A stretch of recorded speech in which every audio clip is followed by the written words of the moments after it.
Au nom du Père, et du Fils et du Saint-Esprit, ainsi soit-il.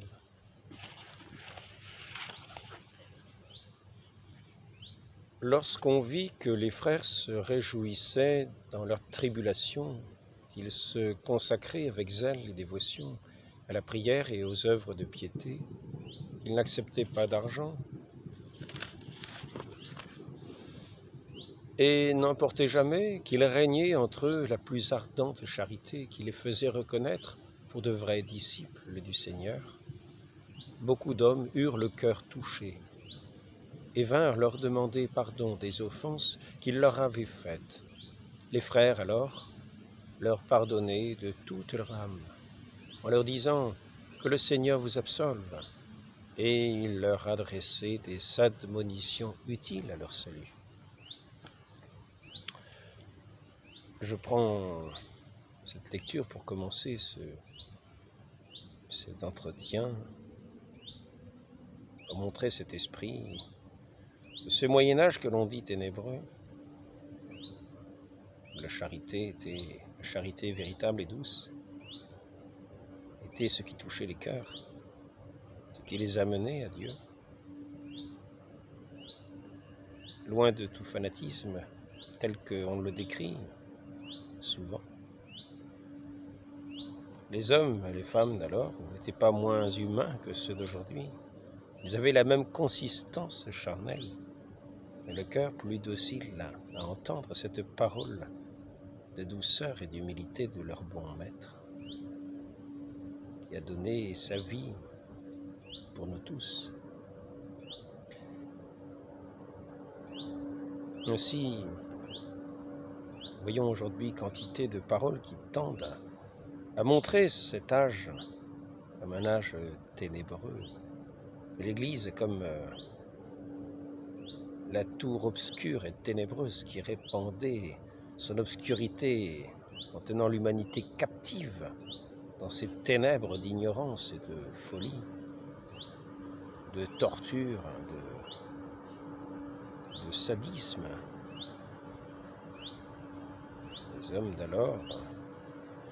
Les hommes d'alors avaient cette aspiration à la douceur et à l'humilité. C'est cela qui les captivait. Les paroles sages, les paroles aimantes, l'exemple de cœur véritablement aimant. Je voudrais, après avoir introduit cet entretien de cette manière, parler maintenant d'une chose que j'ai découverte sur ce qui tient de cet ancien régime qui, comme dans un écrin, contenait ce trésor de cette parole divine qui régissait véritablement les cœurs, qui tendait à les garder de la folie du monde telle que nous la voyons débaucher aujourd'hui. Donc, je voudrais revenir sur ce sujet de la royauté et voir, d'après une découverte que j'ai faite récemment,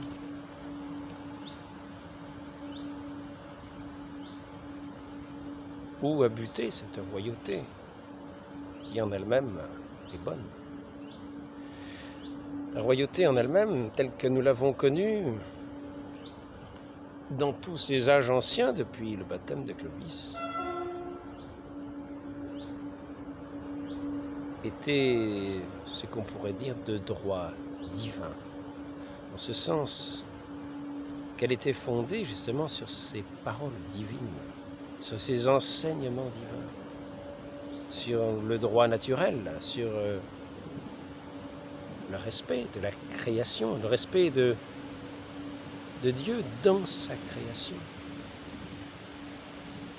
et de ses lois divines dans les créatures, dans l'équité, le sens de la justice, suivant tout simplement, bâti tout simplement sur, fondé tout simplement sur celui qui est notre vie, le Christ, et qui donne vie à tous ceux qui viennent. se nourrir de son pain véritable et vivant. Ce pain venu du ciel pour nous donner la vie céleste et éternelle dès ici-bas. Donc, rappelons sur quoi était fondée cette royauté. J'espère que je n'en ai pas perdu.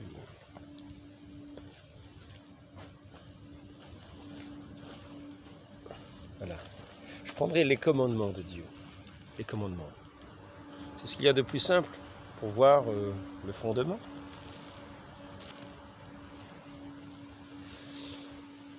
Je suis le Seigneur, ton Dieu, qui t'ai fait sortir du pays d'Égypte, de la maison de servitude.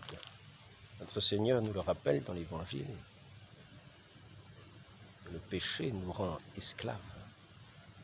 Et qu'il est lui le libérateur, celui qui vient nous libérer du péché, nous rétablir dans cette communion à son Père. Lui qui s'est offert pour effacer cette faute originelle, cette tâche originelle que nous emportons avec nous à la naissance et même à la conception. Nous pouvons voir dans cette apparition de la Vierge Marie à Lourdes, qui est authentifiée par tant de miracles qu'on ne saurait même pas les dénombrer, même si l'Église ne nomme miracles, ne choisit pour les appeler miracles que à peu près 70 guérisons, tant elles sont extraordinaires. Mais il y en a des milliers tout aussi extraordinaires, que l'Église n'a pas retenu, parce que elle veut être sûre de ce qu'elle dit, dans sa prudence. Il suffirait qu'il y ait un seul miracle établi pour montrer le doigt de Dieu, ce doigt tout-puissant de Dieu. Ainsi, lorsque Notre-Dame nous apparaît à Lourdes, il dit « Je suis l'Immaculée Conception », celle qui a été conçue sans le péché originel. Nous avons tous ici-bas la marque du péché originel. Saint Jean-Baptiste est né sans le péché, il a été lavé de ce péché dans le sein de sa mère, mais non pas à sa conception. Notre Seigneur, lui, il est vrai, est conçu sans péché, mais elle est l'Immaculée et Conception.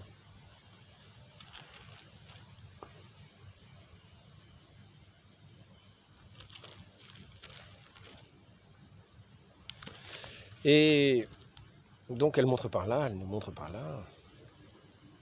parmi les pures créatures humaines,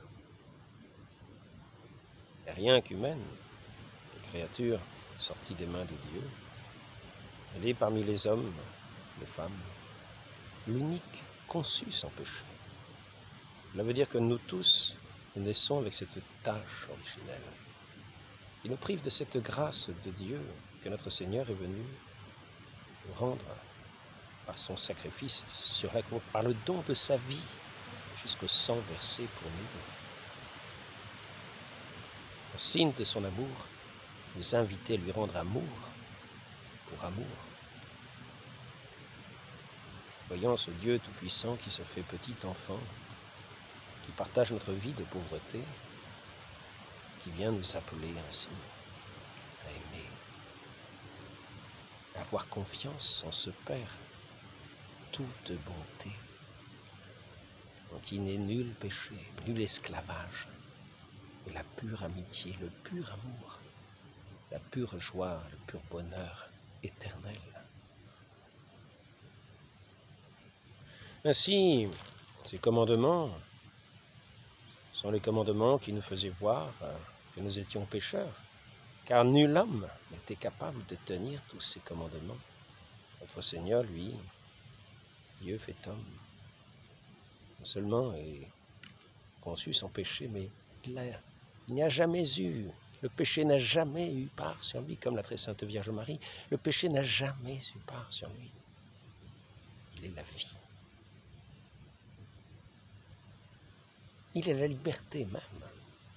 Il se donne lui-même en toute liberté par amour pour nous appeler à lui,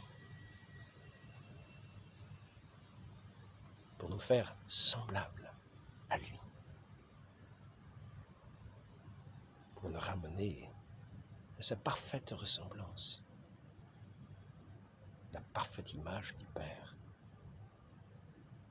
dans cette communion véritable des cœurs, de cet amour rempli de cette grâce divine. Ainsi, tous ces commandements, avant la venue de notre Seigneur Jésus-Christ, personne ne pouvait les tenir. Et c'est pour cela que nous étions comme esclaves, comme condamnés par ces commandements qui montraient notre culpabilité, jusqu'à la venue de celui qui est l'héritier de la promesse, celui en qui est toute bénédiction du Père, et qui vient répandre sur nous cette bénédiction du Père, pour autant que nous mourions avec le Fils, dans ces eaux saintes du baptême, pour renaître à cette grâce du Saint-Esprit, que nous vivions vraiment, cachés en ce monde, vivant en Dieu du Saint-Esprit, par la grâce des sacrements de l'Église, et non seulement sur notre pain vivant, mais notre pardon, notre sacrement, pour guérir nos maladies, pour nous unir saintement, former des familles, afin de croître et multiplier, engendrer des enfants comme des créatures nouvelles sous le soleil de Dieu. Je suis le Seigneur ton Dieu qui te fait sortir d'Égypte, du pays d'Égypte, de la maison de servitude. Tu n'auras pas d'autre Dieu que moi. Premier commandement. Tu ne prononceras pas le nom de Dieu, de ton Dieu, à faux. Il ne nous est pas dit que nous avions le droit d'insulter Dieu, d'insulter le prochain. Au contraire, aimons-le, adorons-le, témoignons-lui notre amour, accueillons-le dans notre maison, qu'elle soit ce temple du Saint-Esprit de Dieu, pour vivre véritablement de sa grâce, comme des enfants de Dieu, dans la liberté des enfants de Dieu. Observe le jour du sabbat pour le sanctifier. Le dimanche, honore ton père et ta mère. Tu ne tueras pas, tu ne commettras pas d'adultère, tu ne voleras pas, tu ne porteras pas de faux témoignages contre ton prochain. Tu ne convoiteras pas la femme de ton prochain. Tu ne désireras rien de ce qui est à ton prochain. Ainsi, c'est cette alliance qui était fondée entre ce peuple, Israël et son Dieu. Il faisait être le peuple de l'alliance, mais qu'il était incapable de tenir. Notre Seigneur nous a introduits dans cette nouvelle alliance pour faire de nous ces créatures nouvelles, dans cette renaissance, cette vie nouvelle en Dieu, par le don de l'Esprit Saint, dans la foi en celui qui est venu accomplir toute justice, qui a commencé lui-même par être baptisé sous les mains de Saint Jean-Baptiste, dans ce fleuve du Jourdain. Ainsi, lorsque Clovis, le premier roi chrétien des Francs, en tout cas, il n'était pas chrétien avant d'être baptisé, et sa femme Clotilde, d'une certaine manière, fait son éducation chrétienne avec cet évêque Saint-Rémy, qu'il a accueilli au baptistère. Ce soir, on lui a dit de renoncer à tout ce qu'auparavant il avait adoré, de brûler tout ce qu'il avait adoré, toutes ses idoles, et d'adorer ce qu'il avait brûlé, c'est-à-dire tout ce qui était de ces signes, de ce qui était dans cette religion sainte, manifestée dans les sacrements, agissant dans les sacrements de l'Église, comme don de grâce de Dieu, par le ministère des prêtres.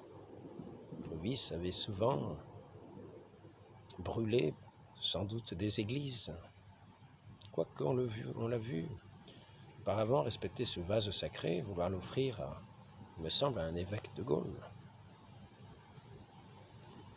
Ce vase qui est connu pour être le vase de Soissons. Mais les mœurs étaient barbares.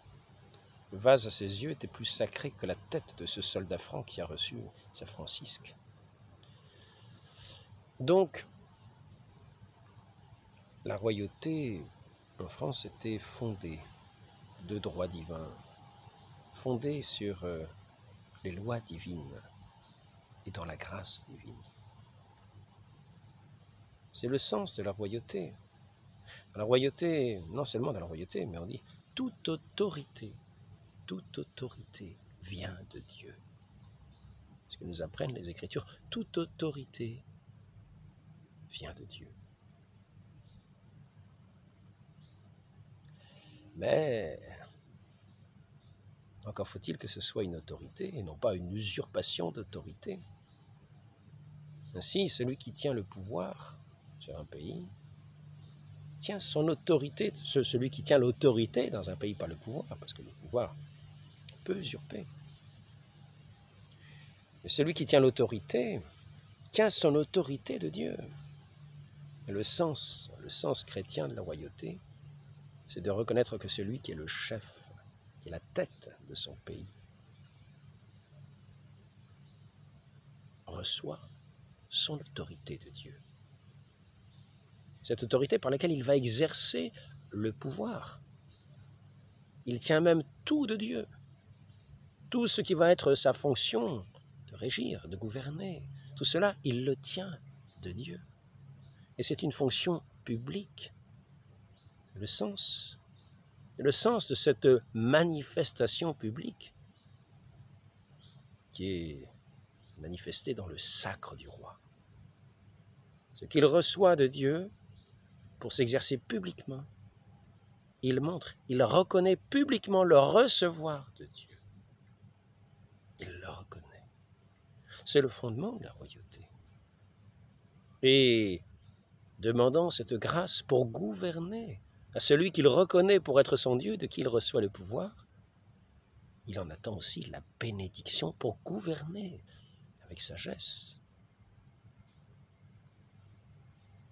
N'oublions pas la surabondante providence de Dieu qui bénit au centuple, le moindre effort fait ici-bas dans l'œuvre de Dieu.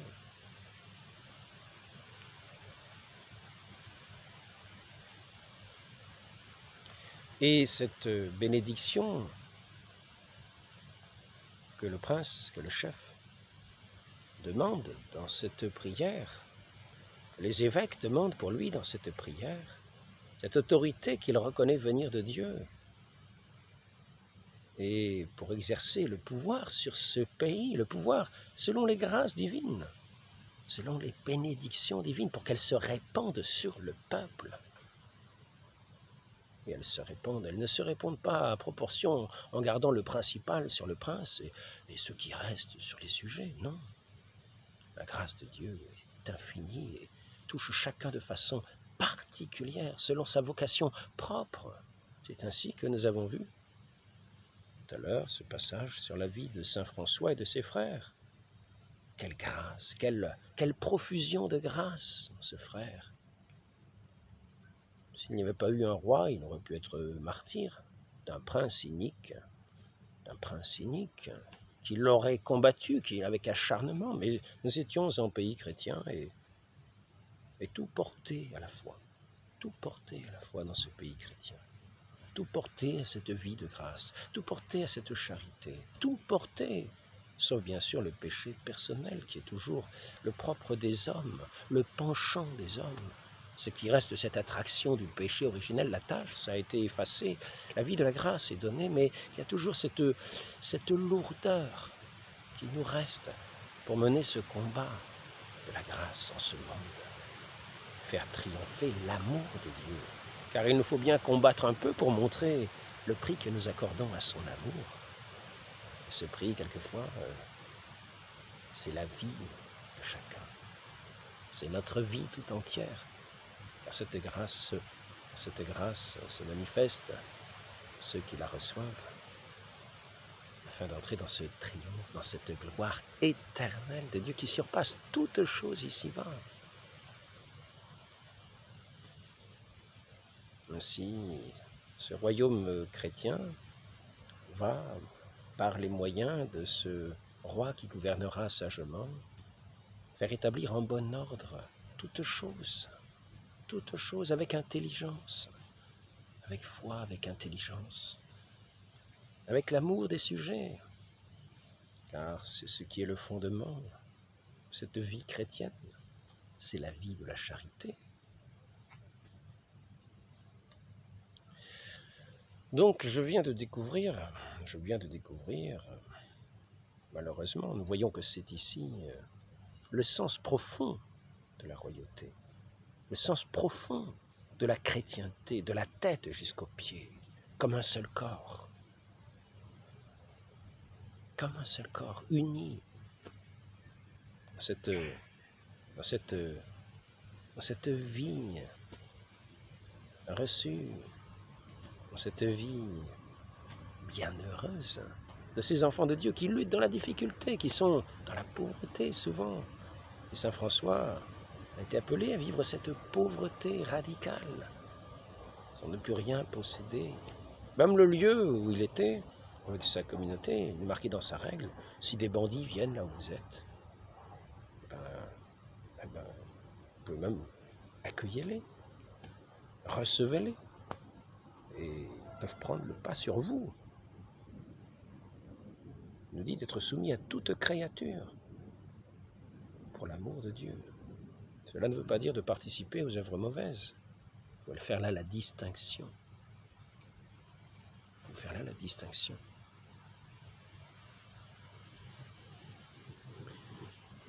Donc ici, nous allons prendre un exemple d'œuvre mauvaise qui fait justement que la royauté perd tout son sens. Et c'est ce que nous avons vu, malheureusement, que je viens de découvrir avec Louis XVI. Est-ce que j'ai ici le papier sur ce que j'ai pris des notes, mais je les ai peut-être oubliées. Je crois bien que j'ai encore dû les oublier. Je pense que je les ai oubliés. Ouais, je pense.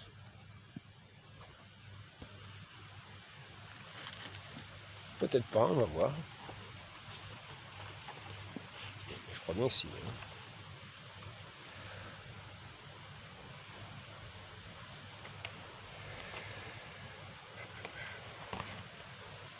Donc, cela importe peu. Il s'agit simplement de savoir qu'une des fonctions principales du roi est de garantir la subsistance, le bon ordre, la subsistance, pour que cette subsistance, ce qui était concerné la nourriture, puisse parvenir au sujet.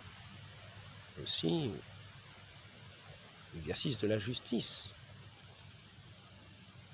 de la défense de la veuve et de l'orphelin était d'ailleurs une expression qui est presque devenue un proverbe. Nous avons dans la République liberté, égalité, fraternité. Eh bien, la défense de la veuve et de l'orphelin était le propre du chevalier, du bon chevalier, bien sûr. Je ne parle pas du chevalier impie, du chevalier désordonné, du chevalier qui cherchait son propre bien en premier, se moquant de tout ce qui était de respect de Dieu et des hommes. Comme on dit, sans foi ni loi. Donc, c'était d'une certaine manière le cœur de ces sociétés, la défense des opprimés. le sens de la justice. Et il fallait, une des fonctions du roi était de faire attention à ce que le grain reste, soit à un prix abordable pour le peuple. Ce grain était vendu sur les marchés des villes. C'était un des aliments élémentaires, un des aliments premiers. Avec le grain, on faisait la farine et qu'on faisait le pain, qui était une nourriture de base, une nourriture essentielle. Une nourriture essentielle. Et ainsi, il ne fallait pas affamer le peuple en faisant en sorte que le grain vint à manquer ou qu'il soit trop cher. Or, sous Louis XV, nous avons vu déjà, c'était déjà l'époque des Lumières, nous avons vu déjà des remue-ménages dans les esprits. Nous avons vu comment le mensonge courait l'encyclopédie. Nous avons vu comment le mensonge de Voltaire s'attaquait à certains écrivains pour qui montraient une certaine critique vis-à-vis de certaines œuvres de Voltaire, en particulier peut-être de ses tragédies. Certains savants même ont subi le courroux de Voltaire jusqu'à leur mort, ont eu la disgrâce de toute l'intelligentsia de l'époque à cause d'attaques tenaces de Voltaire qui n'hésitaient pas à développer sur eux des mensonges, des choses les plus abominables. Et ces mêmes choses ont couru dans les encyclopédies. Tout le monde se croyait bien savant en apprenant des mensonges. Et donc des calomnies. Ainsi, petit à petit, les esprits ont été perturbés. Et ces esprits qui se disaient de lumière paraissaient être en avance sur leur temps. Peut-être était-ce déjà un manque de foi dans celui qui seul est la lumière, notre Seigneur, qui donne cette paix des cœurs que le monde ne peut donner.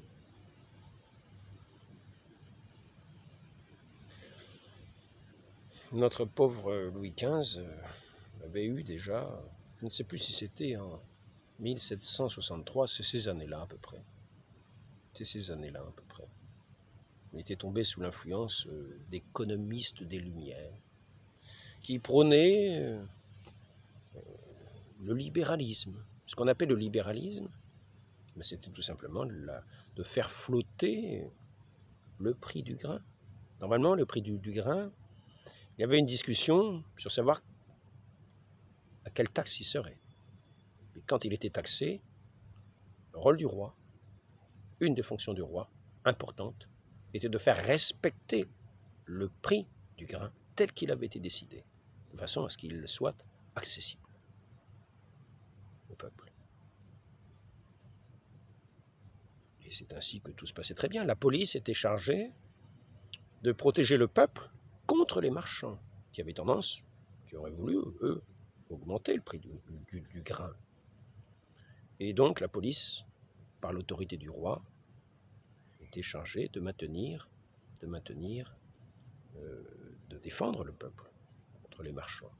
Or, avec ce libéralisme, il s'est passé l'inverse. Une première tentative avait eu lieu sous Louis XV dans ces années 1763, et malheureusement, le roi s'est laissé séduire par ces libéraux, ces esprits nouveaux, ces esprits éclairés,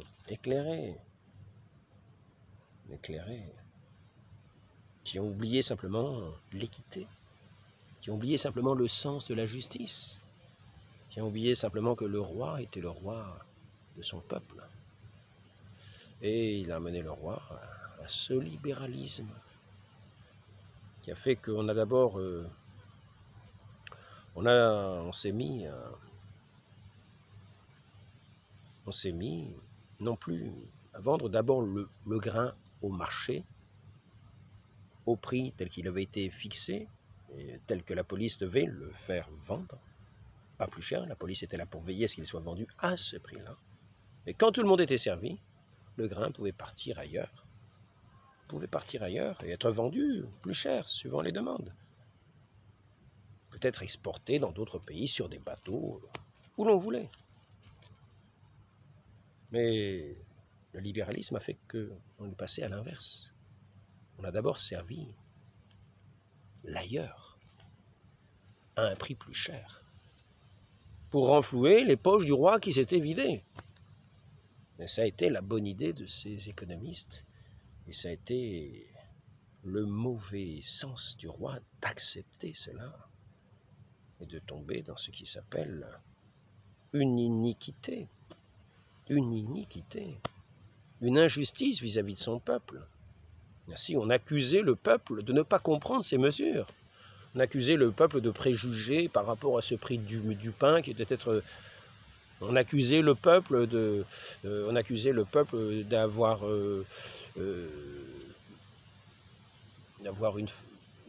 des débuts de famine, d'avoir des débuts de... Alors qu'en fait, non. D'après ces économistes, tout était très, très bien, ce n'était qu'une idée. Ce n'était qu'une idée. La peur de la faim, la peur de la faim. Et ainsi, pendant quelques temps, Louis XV est tenu avec ses économistes et nous avons vu des émeutes dans toute la France. Des émeutes dans toute la France. Nous avons vu que le roi, d'une certaine manière, est tombé dans l'injustice. Dans l'injustice, pour répondre à ces passions de ces marchands, de ceux qui voulaient tirer un profit. Et donc, la royauté n'était plus fondée sur le droit divin. N'était plus une royauté fondée sur le droit divin, mais une royauté fondée sur les nouvelles lois économiques. Mais ce n'est plus du tout la même chose. Car cette autorité qui vient de Dieu est pour aussi vivre dans le droit divin, faire le respect du prochain, l'amour du prochain, le respect du prochain, le respect de ceux dont on a la charge. C'est là la base de la justice. Or, l'aveuglement a rendu ce roi cette royauté inappropriée. On peut dire que c'est pratiquement, sans avoir changé de gouvernement, on peut dire que c'est une... Comment est-ce qu'on dit déjà? On s'empare d'un pouvoir. Une façon de s'emparer du pouvoir, c'est un terme propre. On dit un parvenu, on dit un... Non, ce n'est pas le terme que je voulais utiliser. Mais c'est un petit peu ça, c'est un changement de nature du pouvoir. Le roi a fini d'être le roi des droits divins pour devenir un roi inique qui n'avait plus sa raison d'être, qui a perdu d'une certaine manière sa royauté en entrant dans ce péché, dans cette injustice, dans ce vol du peuple. Et oui, malheureusement, mal conseillé, et il a suivi ses mauvais conseils. Malgré l'Église qui l'entourait, qui aurait dû le prévenir. Peut-être a-t-il été prévenu par l'Église et a-t-il continué sur cette pente mauvaise. Ça a duré quelques années. Mais l'expérience était très mauvaise. On l'a vite, finalement, abandonné. Et Louis XVI, quand il est arrivé, tout jeune, peut-être avait-il 20 ans, il s'est retrouvé avec quelqu'un qui s'appelait... il s'appelait... Oh, il est connu. Je m'en souviens plus. Go, c'est un nom en Go. C'est pas grave, je m'en souviens plus. Turgot, je sais plus. Quelque chose de comme ça. Très connu, un ministre très connu. Mais c'est lui qui s'occupait de ces affaires-là et qui a su séduire. Il avait le double de l'âge de Louis XVI. Et il a su, je crois que c'est Turgot quand même. Il a su séduire Louis XVI dans ses propositions. En dénonçant le peuple d'être mécontent. Et en faisant penser au roi que le peuple avait tort d'être aussi mécontent. Et ainsi, Louis XVI est entré dans cette même démarche, dans laquelle était tombé déjà Louis XV, qu'il avait arrêté un moment, et qui était reprise, je crois que c'est 1774. Ça a dû durer 2 ou 3 ans. 2 ou 3 ans. Mais ça a suffi. Nous en sommes arrivés. Donc l'expérience a été assez courte. Je crois que c'est Turgot qui s'appelle. Il a été finalement renvoyé. au grand scandale de gens comme Voltaire et d'autres de ces Lumières, qui disaient qu'on cédait au vouloir du peuple, il fallait la loi, ces nouvelles façons de faire, à l'anglaise pourrait-on dire. Hein. Donc Louis XVI était revenu à raison, et voici qu'en 88, bien sûr, après ces guerres avec l'Amérique, le déficit du royaume de France avait était assez important, et il fallait combler ce déficit. Et quand on a pris une fois l'habitude, on retombe vite dans les mauvaises habitudes. Voici, Louis XVI est retombé dans cette mauvaise habitude, prise déjà par son père. Donc Louis XVI est retombé dans cette faute en 88. Il y a eu la convocation des États généraux. Les États généraux étaient convoqués les représentants des seigneuries. Les trois types de seigneuries urbaines, c'est ce qu'on appelait le tiers-État, puis les campagnes, il y avait les seigneuries ecclésiales, représentées par certains représentants du clergé, et les seigneuries, les seigneurs, hein, dans les campagnes qui représentaient, les campagnes représentaient 90% de la population. Ce qu'on dit le tiers-État, c'était 10% de la population. Seigneurie urbaine, c'était 10% de la population. Et donc, ce n'était qu'une façon de voir, normalement, ce n'était pas des représentants qui venaient faire les lois avec le roi, non, c'était juste comment redistribuer l'impôt, comment proposer l'impôt dans le pays. C'était ça la question. C'était une question de démarche financière. C'était ça la question. Mais vu que notre bon roi Louis XVI, malheureusement, est retombé dans ce vice, dans ce libéralisme, ce nouveau libéralisme, il est retombé dedans.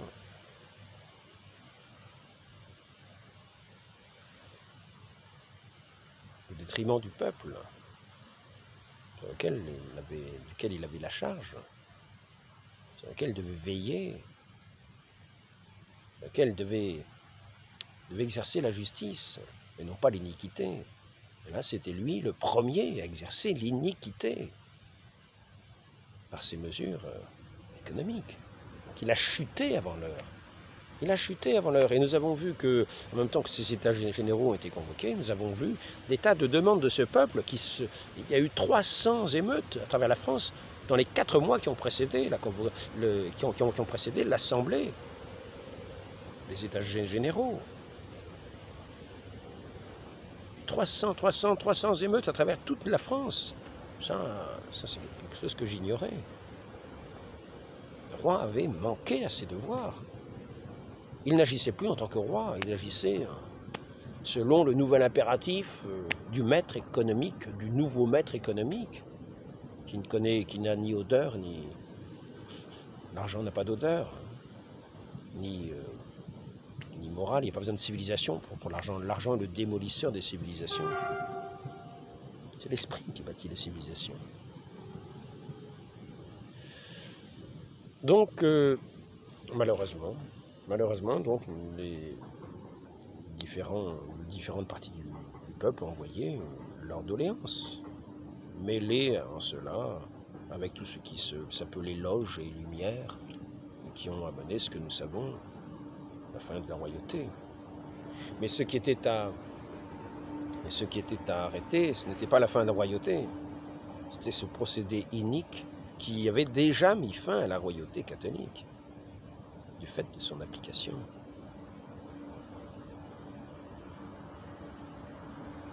Comme aujourd'hui, la légitimité de l'État, quelle est-elle? Quelle est-elle quand nous connaissons ces lois de droit naturel qui nous sont exprimées par l'Église? Par exemple, si je prends le sujet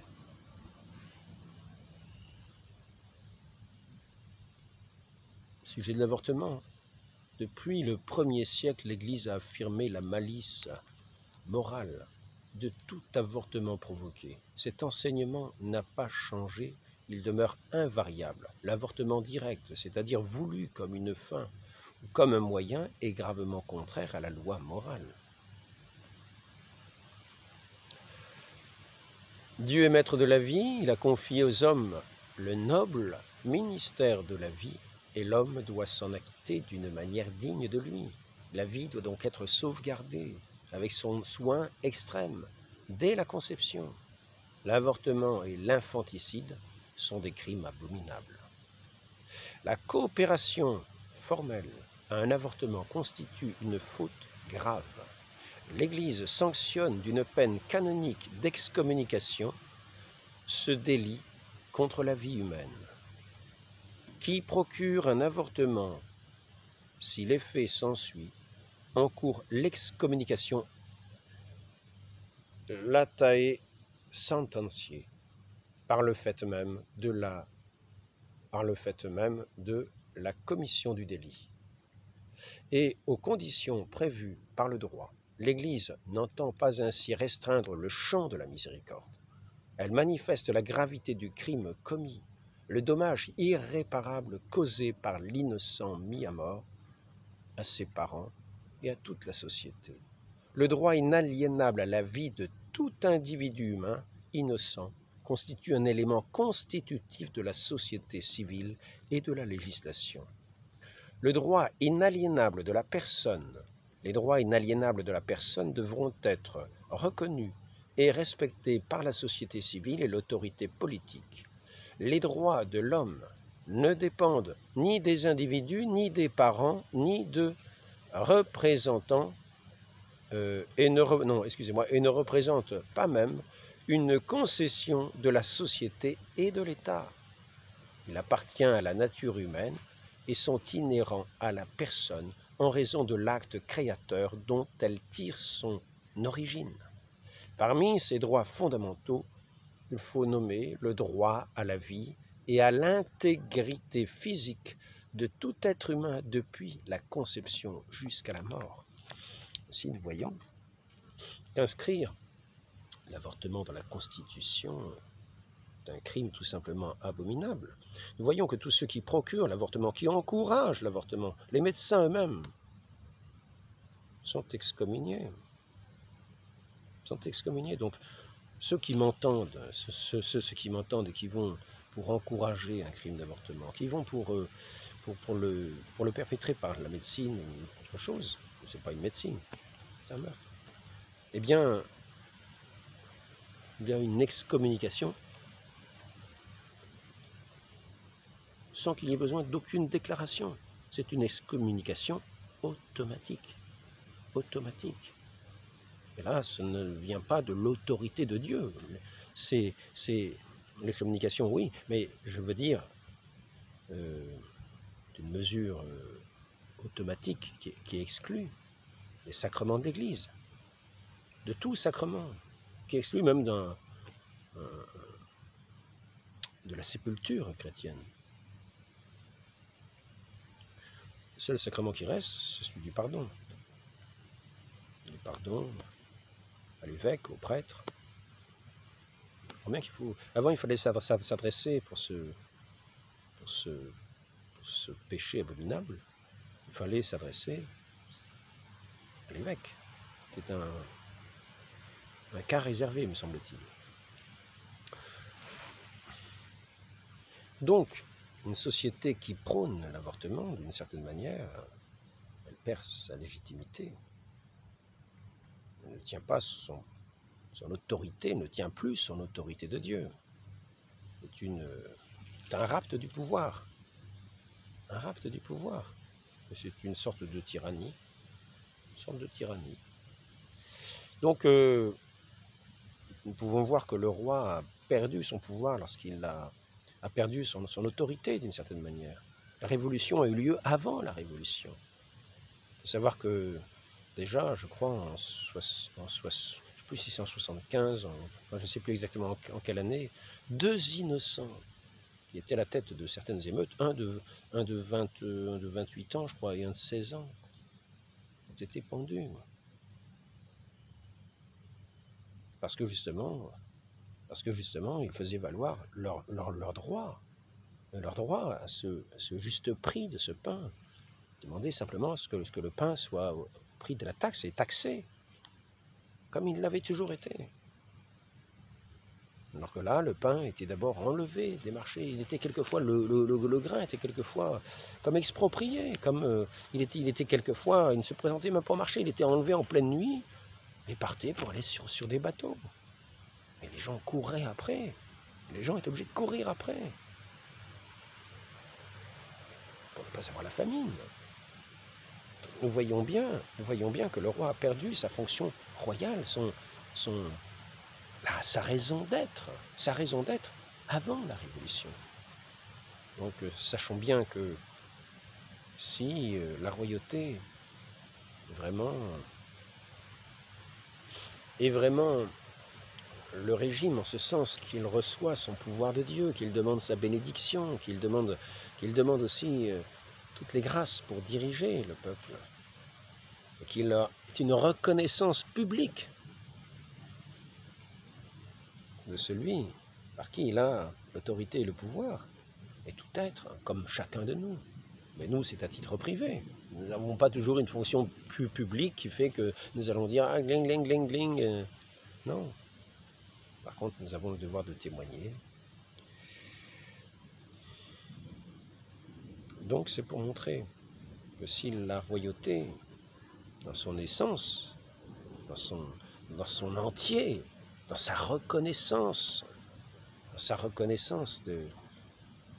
à la fois de Dieu et de ceux pour qui elle est faite, c'est-à-dire régir selon Dieu, gouverner selon Dieu, selon les lois de justice, pour exercer la justice, pour exercer l'équité, non pas pour accaparer le pouvoir et faire des lois iniques. Là, nous n'en sommes plus au principe divin, nous ne sommes plus au droit ni naturel ni divin. Nous allons contre les lois naturelles, contre les lois divines, contre l'honneur de Dieu, contre le cœur de Dieu, contre l'humanité. Nous la défigurons, nous la bafouons. Donc, faisons bien attention.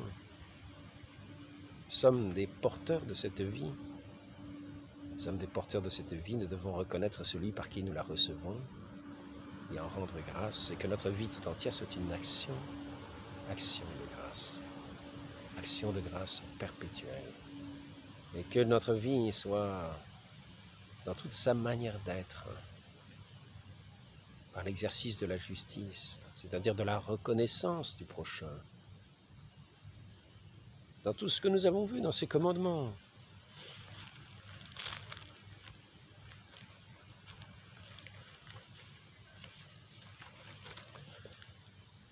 Je suis le Seigneur ton Dieu, tu n'auras pas d'autre Dieu que moi, tu ne prononceras pas le nom du Seigneur ton Dieu à faux. Celui qui adore un autre Dieu de celui qui n'est pas Dieu n'adore pas Dieu. Il adore un autre que Dieu. Il n'adore pas Dieu. Il se détourne de Dieu. Il se détourne du seul adorable, le seul véritable. Il se tourne vers le mensonge, l'illusion, la vanité, les sables mouvants dans lesquels il finit par se perdre. Tu ne prononceras pas le nom du Seigneur, ton Dieu, à faux. Pas de blasphème. Et non plus pas de promesses vaines au nom de Dieu. Observe le jour du Seigneur, du sabbat. Maintenant, c'est le jour du Seigneur, c'est le jour de la résurrection, qui est cette création nouvelle. Honore ton père et ta mère, tu ne tueras pas, tu ne commettras pas d'adultère, tu ne voleras pas, tu ne porteras pas de faux témoignages contre ton prochain, tu ne convoiteras pas la femme de ton prochain, Tu ne désireras pas le bien de ce qui est à ton prochain, donc même pas le grain. La police du grain, elle servait justement à ce que ce grain ne soit pas volé au peuple par ceux qui voulaient en tirer profit. C'est ce que nous voyons aujourd'hui à grande échelle. Ça mériterait quelques états généraux, mais dans bien d'autres domaines. Donc voilà, je voulais juste dire cet étonnement que j'ai eu de voir cela, et cette désolation que j'ai eu de voir comment ce roi a perdu sa légitimité en ne faisant plus son devoir de roi, ne remplissant plus sa charge de roi. Il ne s'agit pas de donner généreusement de l'argent qu'on a volé. Non. Il s'agit d'abord de rendre le bien volé, de ne pas voler, et de faire ce que l'on peut avec ce que l'on a, selon la grâce de Dieu. Car donner avec ce que l'on a volé, c'est une injustice. Donner ce qui ne nous appartient pas est une injustice.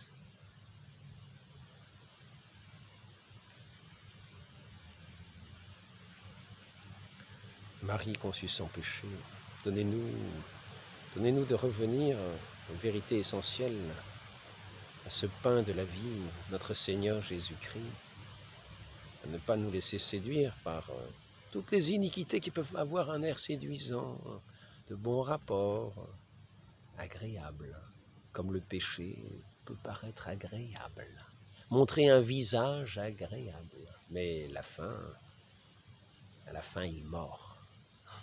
Donc donnez-nous, très Sainte Vierge Marie, cette prudence, et donnez-nous aussi de retrouver ces sociétés unies à leur chef, unies à leur Dieu, unies à leur chef, et unies dans le peuple, dans cette vérité, dans cet amour véritable, dans cette douceur véritable.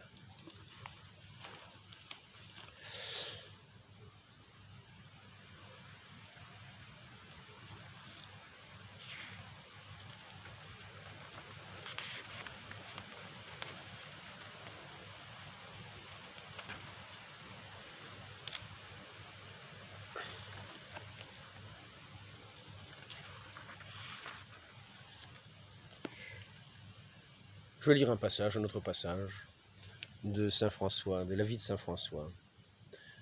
Ici, il était beaucoup plus gai que de coutume. Plusieurs en furent surpris, lui demandèrent d'où lui venait tant de joie. Je sais, leur répondit-il, que je deviendrai un grand prince. Or, précisément, à la veille de sa vision, il venait de fournir un témoignage de sa générosité et de sa noblesse d'âme, et ce fut là, croit-on, la cause principale de sa vision même. Ce jour-là, en effet, il avait donné à un chevalier pauvre tous ses vêtements qui étaient neufs, élégants et riches. Au nom du Père et du Fils et du Saint-Esprit, ainsi soit-il.